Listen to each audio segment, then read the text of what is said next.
அனைவருக்கும் வணக்கம்.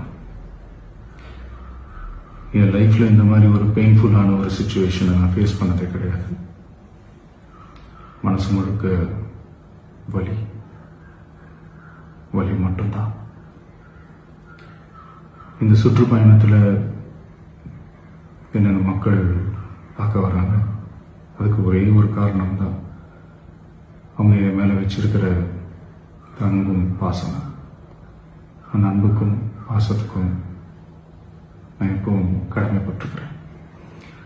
அதனால தான் இந்த சுற்றுப்பயணத்தில் மற்ற எல்லா விஷயங்களையும் தாண்டி மக்களுடைய சேஃப்டி, அதில் எந்த காம்ப்ரமைஸும் பண்ணிடக்கூடாதுன்றதுக்காக தான் அது என் மனசில் ரொம்ப ஆழமாக இருக்கும் அந்த எண்ணம். அதனால தான் இந்த அரசியல் காரணங்கள் எல்லாத்தையும் தவிர்த்துட்டு ஒதுக்கி வச்சுட்டு மக்களுடைய சேஃப்டி மட்டும் மைண்டில் வச்சுக்கிட்டு அதுக்கான இடங்களை சூஸ் பண்ணுறது, அதுக்கான இடங்களை பார்த்து பெர்மிஷன் கேட்கறது, போலீஸ் டிபார்ட்மெண்ட்டில் அதை ரிக்வெஸ்ட் பண்ணி கேட்போம். ஆனால்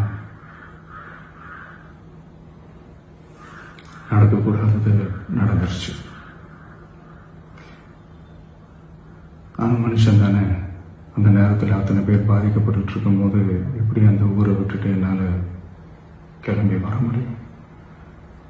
நான் திரும்ப அங்கே போகணும்னு இருந்துச்சுன்னா அதை ஒரு காரணம் காட்டி அங்கே வேறு சில பதட்டமான சுச்சுவேஷன்ஸ், வேறு சில அசம்பாவிதங்கள், அந்த மாதிரி எதுவும் நடந்துடக்கூடாதுன்றதுக்காக தான் நான் அவாய்ட் பண்ணேன்.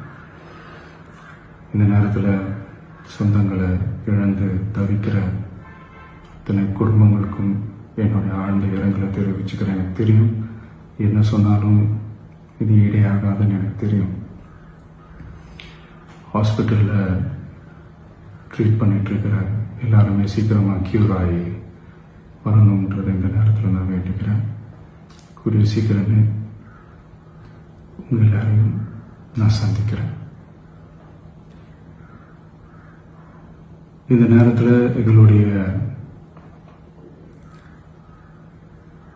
வலிகளை, எங்களுடைய நிலைமையை புரிஞ்சுக்கிட்டு எங்களுக்காக பேசின அரசியல் கட்சிகளை சார்ந்த நண்பர்கள், தலைவர்கள் அனைவருக்கும் என்னுடைய நன்றியை தெரிவிச்சுக்கிறேன்.